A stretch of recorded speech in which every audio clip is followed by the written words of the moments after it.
Giving you the best of me. Amazing.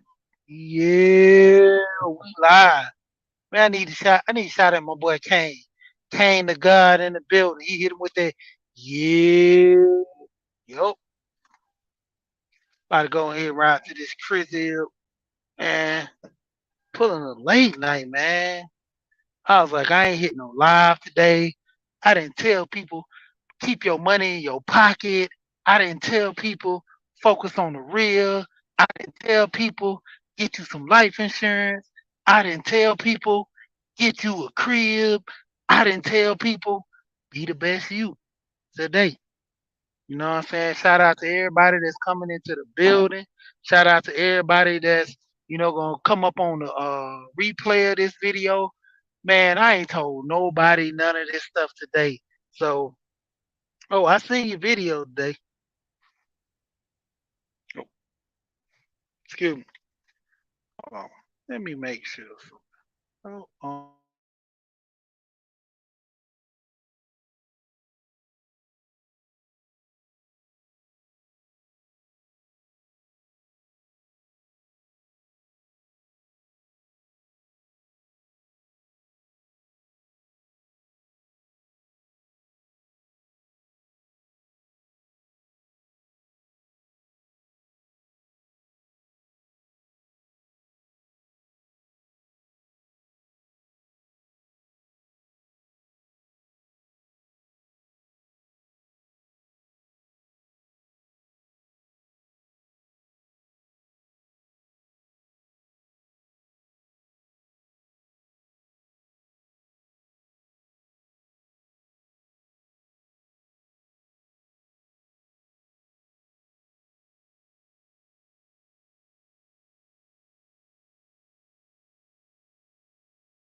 yeah, I'm back. All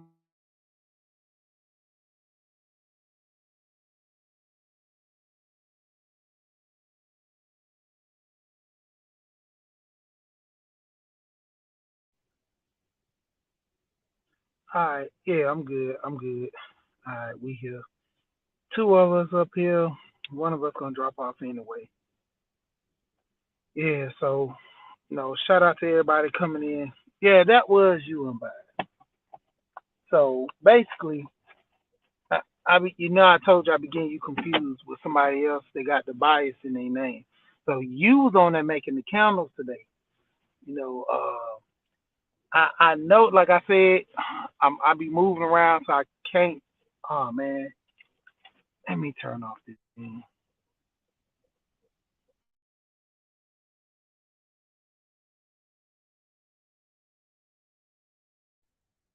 All right, can y'all hear me good?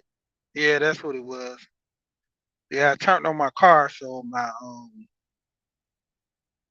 my radio Bluetooth. But yeah, I'm biased. I was saying all that stuff about you, and you ain't even hear me. But basically saying how you was making the candles today with your grandson, and I was looking at the video and everything. But yeah, all right. So yeah, Bluetooth. You know this technology. As soon as you get in the car, it hooks up to the. Hope I'm coming in clear. I'm about to get me another microphone, and I actually got a mic at the house I just bought. I'm gonna buy another headset for when I be on the road because it's not coming in that clear like I wanted to. Like the other headphones used to be real crisp, but for some reason they just went out. So I bought this as a backup, and I always try to keep two headsets, and I have a cord because the cord ones always for some reason get messed up. I make this go viral. Miss V, what's going on? I seen Stingray up there earlier. Shout out to everybody that's up there, man. Y'all ain't got to stay in the cloud. Y'all come down and say, hey, I ain't gonna do nothing to you. But basically, with the title of this video, I'm about to snitch. I'm about to tell the secrets right now that's going on with these houses. I actually just did a video because I knew I wasn't going to be able to post all this stuff and do all this stuff while I'm driving. And I didn't feel like getting home because, like I say, when I get home, I tend to try to, more or less focus on the kids and my wife and everything that's going on. I might pop up on a few channels every now and then, but mainly I try to get me some sleep for the next day. I've been trying to get up early, get out early, but today I went in late. I just wasn't feeling it last night. Got up this morning, wasn't feeling it. Went to work late. Long as I get to work before 10, I'm good. I can still complete my duties and stuff. But I need to start back getting up at 5. Going to work early and everything. But yeah, man, I'm snitching. I'm telling because my thing is this: we paying rent for other people, you know, and it's the thing when you're not qualified, you don't have the room to speak on anything, say anything, or deal with anything. And that's what's going on right now in the housing industry. That's what's going on in life with business and everything. A lot of people want to speak on stuff they don't know about. Shout out to Brother Love that I checked out his video and he made a good point. You know what I'm saying? Brother Love on his channel, I think it's called the Brother Love podcast or Brother Love, bald head dude with glasses on. He's like, uh, Gold Professor's little brother. Y'all check out Brother Love, man. Good channel. But yeah, when he was up there talking, he got to saying how, the problem with the old school cats and the youth is the youth want to talk more and get emotional than to actually listen and to state things that need to be done properly by the elders trying to teach you some knowledge, but you want to talk. You want to get in your emotions and try to, beat the old school guy over the head to let him know that what you saying or doing is better, you know, and that's not always the way. You lose out the knowledge when you're not listening. And that's what's wrong with a lot of people. They don't want to listen. So, but just getting into it, I did a short video about not sure it's about 10 minutes, and it's focusing on this one of the real estate agents I work with and the houses that he rent. He also sell houses as well, but you know if you don't qualify, you just don't qualify. There's nothing wrong with it because you can qualify later. But now it gets to a point where are you qualify? Are you getting to a point to qualify to buy a house, or you just you want to stay in the position that you're in. Now, if you want to stay in the position that you're in, there's nothing wrong with that. You got to deal with the situation at hand. So, you know, to a point. Let me go back up and highlight Miss V. Start catching people as they come in. Yeah, she hear me loud and clear. I was at a light, so now I'm back driving. But basically, when it comes down to it, you want to sit here and put a good focus on, you know, the people around you, your circle. And I seen Kevin Gates talking about this. And Kevin Gates was saying how he only deal with a lot of old school people because they have a lot of knowledge and wisdom. That's how I am. A lot of guys I hang with. I said this on the pod before. I don't deal with too many people around my age because they're either doing two things. They're trying to just get by or they're trying to chase the bag. There's nothing wrong with getting money, but then there's wrong with you putting your principles and morals aside to get money. There's something wrong with you, you know, letting money be the death of you or be your greatest reward, in life. And that's how I look at it. So to a degree, I don't have that many people around my age that I deal with. I probably say at least about four or maybe five that's around my age. A lot of the other people I deal with are most older cats. I tell people I go hang out with these older guys and, we talk about life, play cards, socialize. This guy I deal with, I met him at one of my jobs when he was in his 60s. This guy's 73 now. Me and him are real good friends. And, we steady working with each other, steady talking about things, you know. He's giving me insight on the certain things that he's experienced and went through. I'm telling him my woes and things I go through as a young man, and he tells me, the wisdom that comes with it over time. If I talk to a younger person that's my age, he only can give me the knowledge that he knows. And if he hasn't lived long enough to experience certain things, he's not going to be able to give me that knowledge. And to a degree, there's certain things that this older gentleman, he can't tell me that I know more than him on. You know, I can grab a computer, I can grab my phone and show him things on the phone that'll make his head spin. You know, but to a degree, we have to have that understanding that sometimes the rite of passage of the torch is being handled a certain way. But say the least, with the housing market, a lot of people are taking advantage of situations to where, and it's not a bad thing. Somebody has to do it. There's not a system that's fair for everybody. You know, because if it was, everybody would own homes. There would be no people sacrificing not to do certain things. So when it comes down to it, you know, hey, buying a house, not many people want to go through this process, and not many people can go through the process because it's the tedious thing. You got to have your credit together. You got to literally have money towards the down payment. You got to know knowledge about buying a house. You're not just going in there signing some papers, giving money away. I've said this to my friend one time before. I said, buying a car, you mess up, that's anywhere from a 5 year, 3 to 5 years. Now they got car loans for 10 and 15 years now. And that's crazy. Like crazy. The first time I ever heard of a person having a 9 year loan on a car was back in 2003, or was it at two? It was 2002.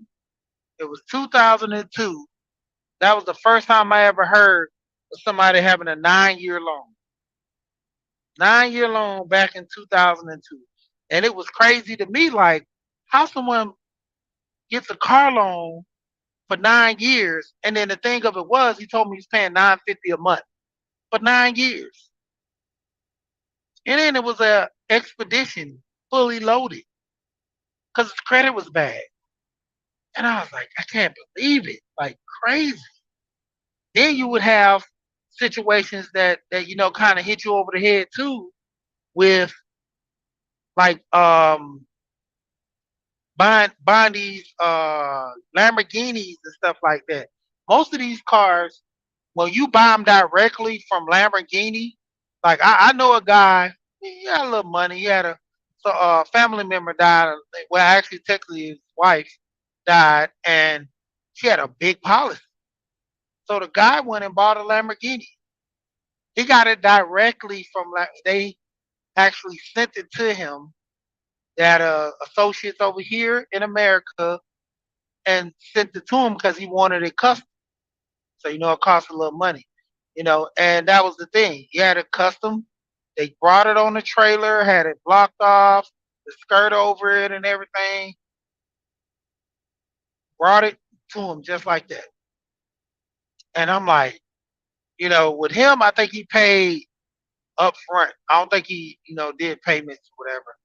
But if you got it like that, you can. But seeing that you have to go through them, they want you to spend just like when you're buying a car. They need you to put down at least 20 to 40% down on the car before you can purchase. And these are $300,000, $500,000. I think on the low end 250. But those are used cars.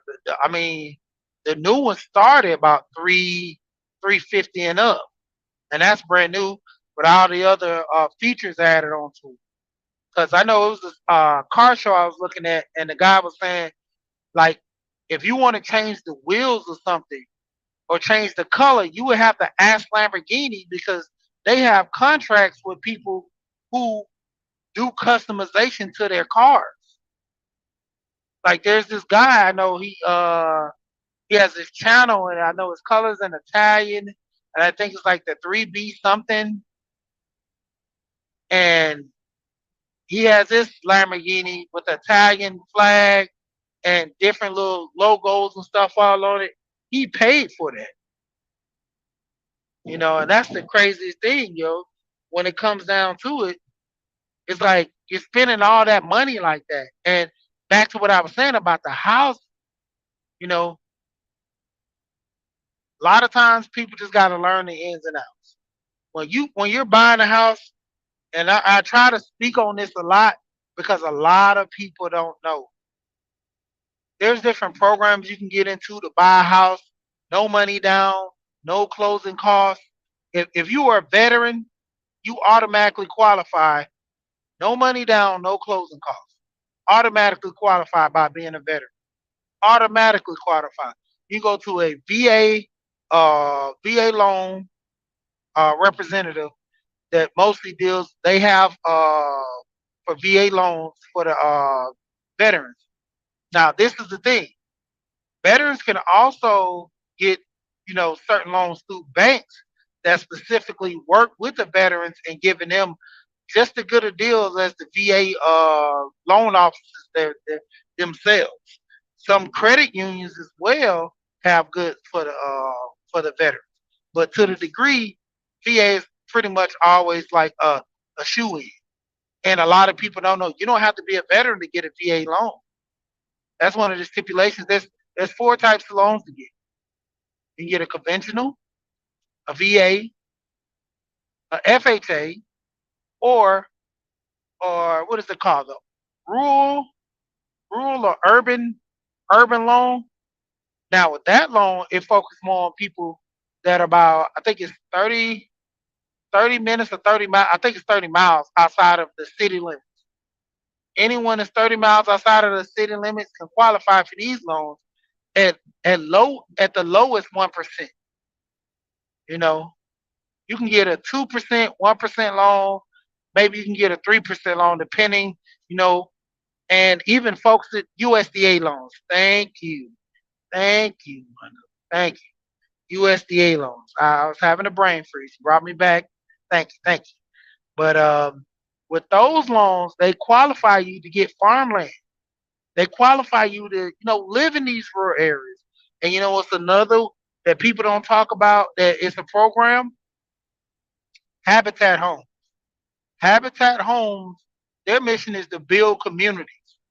So they literally build homes from scratch or they purchase homes in areas and try to get these homes to a degree, up for communities. That's one of the biggest things that a lot of people don't know about these habitat homes. You're coming in. The best thing about a habitat home, they design them more or less for low income people, but to a degree, everybody can qualify. You just gotta have the right, gotta have everything on point. There's some people that might, I wouldn't say if you get a high end job, but if you're middle class, you still can qualify for these houses. You know, and to the point, you will have a loan structured through Habitat. Your loan has no PMI. Your loan has no interest. Your loan only has principal. So the program is being backed by the government. So they're getting their money from the government to help build these houses, and they're building them decent houses. I'm talking about. I helped someone build a Habitat house before, and wonderful. Dude loved his house like it's $1 million house. He's the first one to stay in it. He put the stain on the floor. Probably his nephew, somebody put, but they put the first stain on the floor in the house because they built it from the ground up. That house before it was just nothing but land. It wasn't even the house there that they tore down. And if they did tear that house down, it was a couple of years before. The house was nothing but land. They came out, dug it up, ran the sewer, ran the electricity, ran the water, gas, and then the house was formed. So, that's one of the things. Brownie, what you doing sneaking over here? But that's one of the things that, like I say, people need to mainly focus on trying to get a home. And like I said, I'm giving you the programs that you can qualify for easy. No money down, no closing costs, no PMI, no interest, Habitat. People need to look into it. It's in every city. I heard Habitats up in New York, heard Habitats. No, I already know they're in Georgia. They're pretty much in every city. They have these other programs, Fannie Mae, um, what's the company, NACA. These programs can help you get, decent a month fare with your interest rates. You know, helping people out to try to get these homes. And the biggest thing that I always hear, and it's always true, our people die from a lack of knowledge. But I mean, even with the resource, we can't get resources from a lack of knowledge because we're not putting in the work.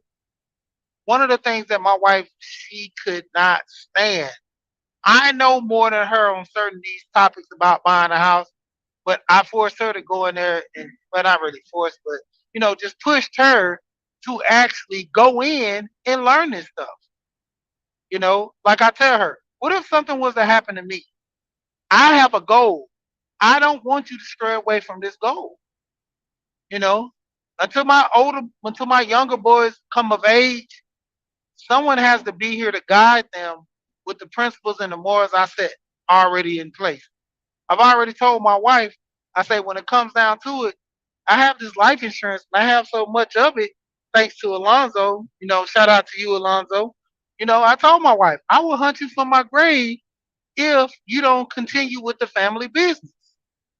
And continuing with the family business is like I told her, uh buy these rental properties, buy these apartments to have generational wealth. I want to be able to leave money for my grandkids. Don't you know that uh Mick Romney, I talk about him all the time. He left, well, he's leaving. I think it's now is $297 million for his 7 kids, his grandkids, and now coming into some of the great grandkids. All of them have to split $297 million. What a way to boost the economy, and what a way to boost family. My money that I'm leaving for my family, I told my wife, this should be enough money for you to pay this house off, buy some more houses, have those rented out, or possibly just go ahead and go into getting an apartment. There's a lady on YouTube by the name of Lee. I think her name is Lily Thomas, and I watch her with her journey from playing basketball, getting injured, and finding out about tax liens, find out about wholesaling. Her coach told her, put her onto this stuff. He was doing this. She seen the guy living so comfortably, and he was coaching her, and she was like, "Well, how do you live like on a coaching salary?" It's like, "Oh, I got, I do this and I do that." You know, that's what got me into wholesaling, looking at it. You know, Start looking into wholesaling. Shout out to Miss Catherine in the deal. Catherine and friends, what's going on? I ain't seen you in a minute. Seeing you in a minute, talking the talk, walking the walk. I ain't seen you jump rope in a minute too. I haven't seen you jump rope in a minute. I seen you in the stairwell out there jump roping. You was doing your thing. I was rooting for you. I want you to do it every day because you was putting in good strides about that. But nice to see you come in here. Now, like I say, when it comes down to it, we need to start passing this information down to our kids because I was listening to it was an old video, and this guy, what's his name, Mr. Z. So Mr. Z, he was saying how that in our generations, like let's let's take it back. Well, let's say with my generation, millennials, we sitting here and we kind of stepped away from our traditional values. We don't hardly have family reunions anymore. We let our kids get away with certain things. Grown folks are talking. The kids talk now. I constantly get on my kids about that. And I tell them, if you were in my generation, you would have got popped in the mouth. My wife, she's a little more timid about me doing that. When my kids were young, I was quick to pop them in the mouth. You know, they do something wrong, they get to a certain point, I pop them in the mouth.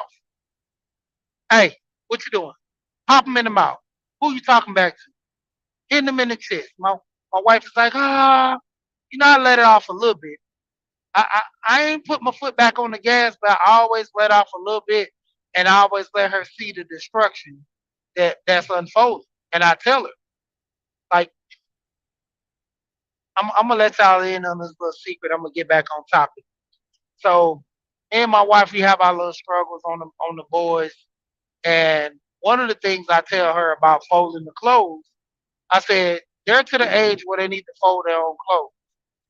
I said, don't you know when I was about 8 years old, I was washing my clothes, I was folding my clothes, putting them up, washing and drying them, putting them up at 8 years old, making sure my clothes were ironed to go to school. I don't, put my kids to iron like that. My son, he irons sometimes, but I tell him if you keep your clothes, once you get them out to wash, you keep them to where as soon as they come out of the dryer, you hang them up. You shouldn't have to wash your clothes. Your clothes are coming out of the dryer, they're not having wrinkles in them. Hang them up. Same with the pants. Biggest thing I do, clothes come out the dryer, take those clothes, you fold them up as soon as they come out. You don't have to worry about all that. See, a lot of people, they get to a point of being lazy, so they just have that issue. Tone was going on in the building, man. Everything's good with you, man. I haven't seen you in a minute, man. I hope all is well. I got to go back and check my notifications, man. I hope you ain't been doing no live. I've been missing you, man. But shout out to you. But like I said, we had that fight, me and my wife, about the boys folding the clothes. Something simple as that. So now she's starting to see because I'm getting on her about folding the clothes for the boys. Now they just go in the basket, fold the clothes, grab some out, toss it all around. Now when it's time to put the clothes up, they gotta refold the clothes. And I'm telling them, why refold the clothes? Why not just let them fold them from the jump? I'm listening what's going on. But it's like a situation to where we're having this tit for tat because I knew the way I was raised, I knew the way she was raised. She's Jamaican. She grew up, you know, it wasn't like they was taking it easy on her. Her mom was a little passive. Her dad was, a little strict, and he had, different critiques and things because it was funny that her dad is similar to me, so I think that's why she married me. You know, they say that daughters typically go after men that are like their fathers. You know, and be that I say that because I know how to cook and clean like her dad, and so she would always say how her dad would turn on the music on the weekend and just clean up the whole house after a day or so of everybody tearing the house up and messing it up. So I was laughing and I tell her I was like, yeah, I was taught to clean by my grandma and my great grandma. My great grandma she taught me how to cook, but that's another story. I might do that on the blackout like I did last time. But getting back in the topic at hand, like I said, we need to be focused on educating our kids to get a house. We need to be focused on our grandkids, showing them, hey, look, when you get older, this is what you need to do in order to get a house. That's like my kids now. With them being 12 years old, they got 4 more years, really five. Well, no, I take that back, 3 more years. I get 3 more years. By the time they turn 15, I think I'm gonna call the car company and make sure. At the age of 15, I'm gonna see if I can add them to my car as an authorized user. You know what I'm gonna give my kids the gift of any other kid? Having credit. They're gonna automatically have credit on there. Being an authorized user on the card and I'm paying my payments on time, that's gonna reflect on them with credit history. How many parents are gonna do that for their kids? I sit there and it was funny. I sit there and took my check out and I showed my kids my check. But I don't even know how I should say this because I hope my wife don't look at this. But basically they seen one of my checks and they was like, "Hey, daddy, that's all you get?" I said, "Yep." I said, "After I pay the taxes and all this is what I get. And it varies weekly, but this is mainly what I get. And I gotta pay all these bills." Excuse me. And I said, "Your mama, she get paid this. And these are the bills that we put in the pot together and we gotta take care of." And he was like, "Oh, that's a lot. Like, look at all those days. You got so much stuff on." I'm like, "Yep." I said, "My credit card is due on one at the beginning of the month, one at the middle of the month on the third week." I say, "So in the first week and the third week, I got credit card. I got within the first 15 days, I've been trying to get my wife on this to where we pay the rent. I mean, I'm sorry, we pay the mortgage between the first and the 15th, just like we're in an apartment. Because after the 15th is late. But if we pay it early, I'm gonna start giving an extra $100 towards the principal on the house. I seen someone do a technique like this to try to pay the house off fast. So I'm gonna see if it's gonna work. And doing that, that's how it's gonna be. Yeah, happy Valentine's Day. I'm sorry, state Valentine's Day, and I know the ladies like Valentine's. So happy Valentine's Day to the ladies. And as Dr. Martin says on Flawless Mentality, y'all go check out Flawless Mentality channel. He be coming out with some heat. He's a pastor, but he has that side, like to let you know what the real deal is. But he tell the ladies happy Valentine's Day, and if a dude tell him happy Valentine's Day, he say he gonna throw a shoe at him. So I just let y'all know I didn't tell him happy Valentine's Day on this chat. I just let y'all know that even though he in Chicago, I ain't tell him happy Valentine's Day. But yeah, man, it's like having these situations in family, we got to start talking to these kids more, pushing them out, getting them want to do things better. Like I said, when I start going into those bills and showing the kids every week, I'm like, look at this. This one day, I think it's around the 17th or something. I got the gas bill, the light bill, one of my insurance, and what else? I think it's one more bill. Probably is something I put on that date.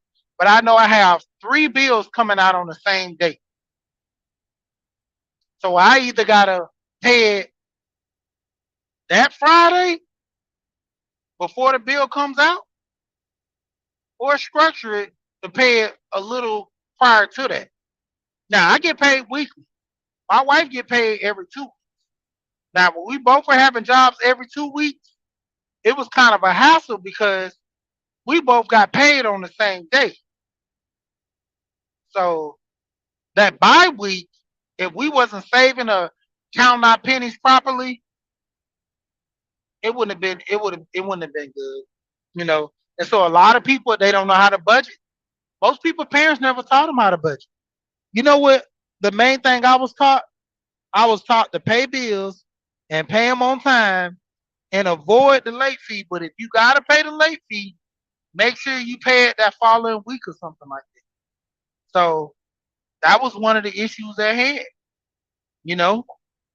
Then it came up, see Gold P Tampa in the building. I'm missing people. Gold P. I see you in the building, Gold P. Yeah, I see Tone came in there. But that was the thing. I was taught that. I was taught to pay the bills, and that was it. I wasn't taught the version of savings. Now, my cousin, my aunt, which is his mom, went to school for an accounting and telecommunications. She taught her kids. Now, they have phenomenal savings accounts.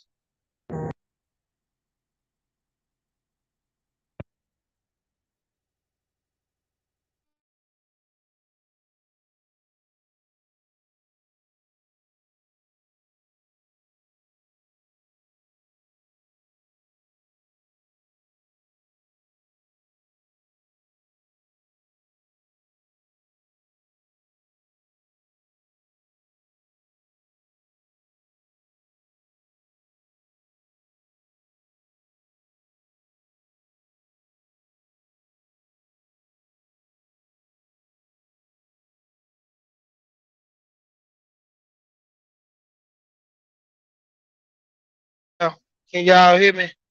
All right, I'm back. I am back. I'm back. So yeah, it's like you know,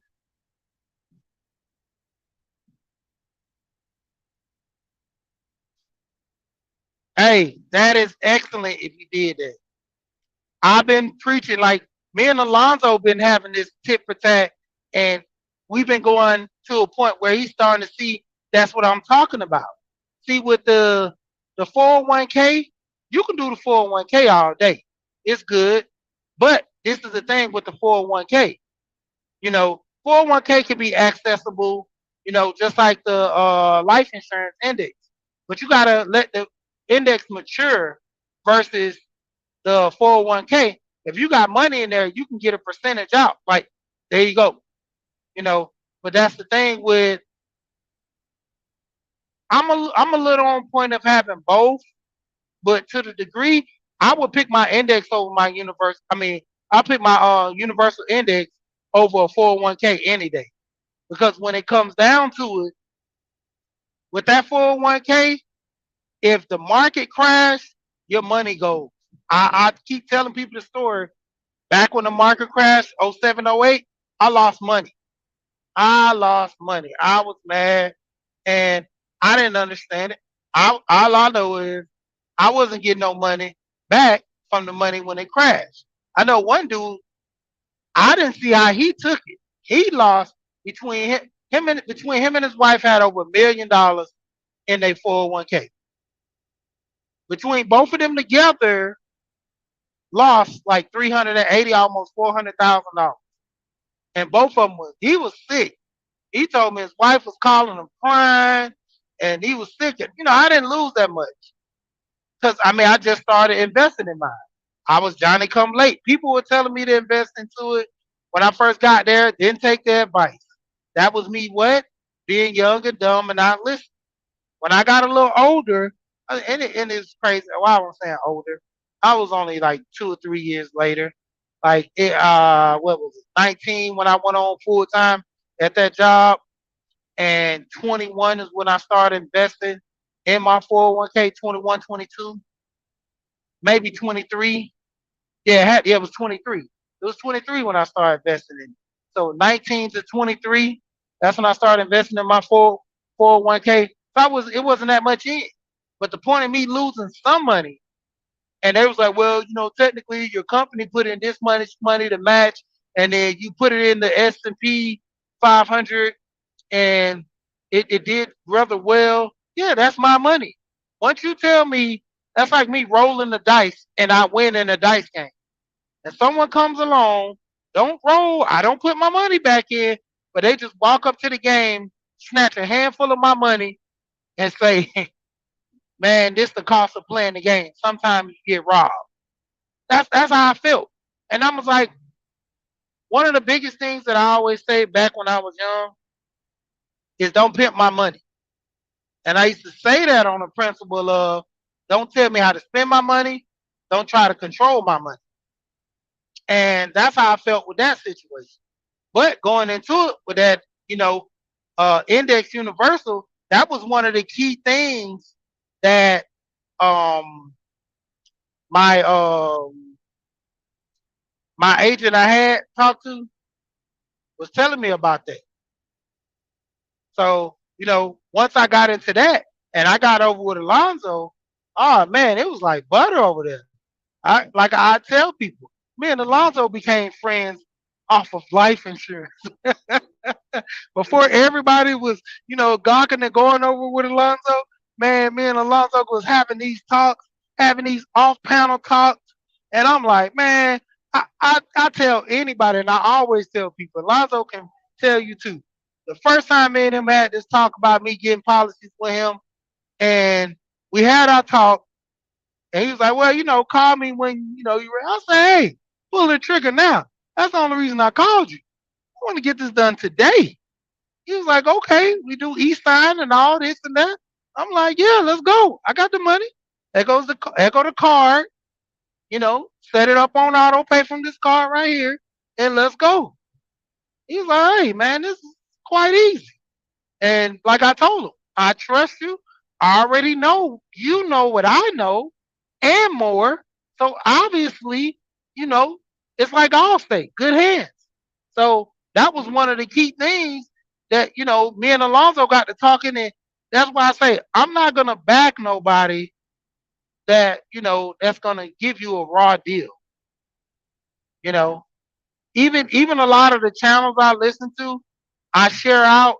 I try to share out a good amount of channels that go along with, you know, the narrative I'm talking about on my channel, being positive, talking about life insurance, talking about buying homes, talking about, uplift. Now there's certain videos I might share just with things in these videos that people need to look at.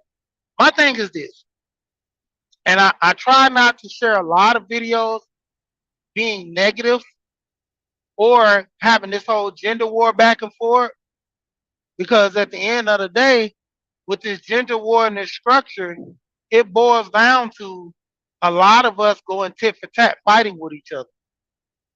And at the end of the day, that's not doing good on both sides. If I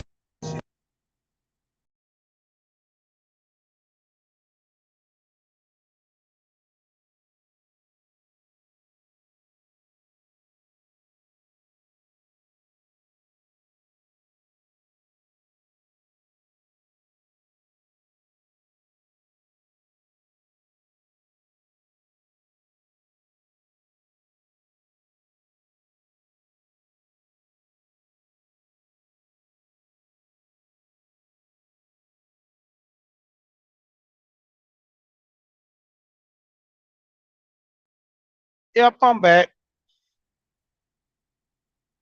Yeah, I'm back.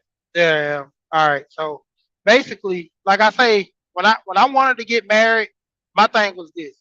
If I wanted to get married, I'm gonna deal with women that are marriage minded, and I'm dealing with women that are somebody I want to be with long term. Because you can have a woman that's married minded, but she still belongs to the street. But if you wanting to get married, you deal with women on certain principles. You know, just like a woman, if she wants to get married, she can't be having sex on the first night and she want to get married. What man would take a woman serious about having sex on the first night unless, you know, to a degree, somehow she makes it clear that these are my intentions and this is the reason I mess with you. Hey, that's a line that people cross, and but just saying the least, the way you show people, talk to people, you give a representation of yourself, and that's how people perceive. So that's why I tell you I never really like to do gender topics as much, because I more or less want to focus on the information. There's thousands of channels that you can go to hear this conversation. I more or less try to focus on people getting their minds together, people getting themselves together, and people focusing on what? Being a better you. Because at the end of the day, there's a lot of situations that go on. We fight and we go through different situations upon what? Just to come back to the circle and still need each other. You know, Like I was telling this one lady, she was talking about me in sex, and like I was telling her, I said sex is a big part of the relationship, you know.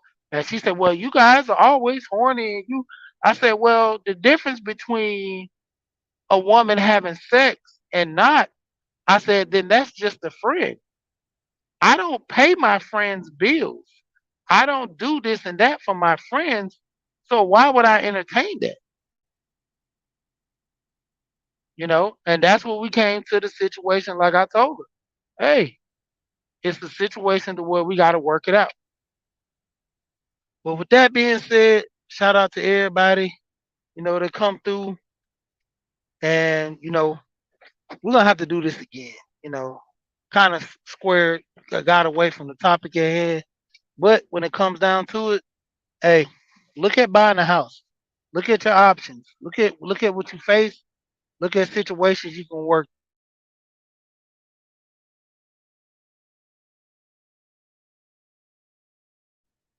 Got myself on mute. But like I say the least. Start researching. Don't listen to me. I'm not a financial. People got to say this. I shouldn't have to tell people I'm not a financial advisor. You should be doing your homework. All these grown people, you should be doing your homework, figuring out what is what. But until next time, you know what I always say? We here and we gone.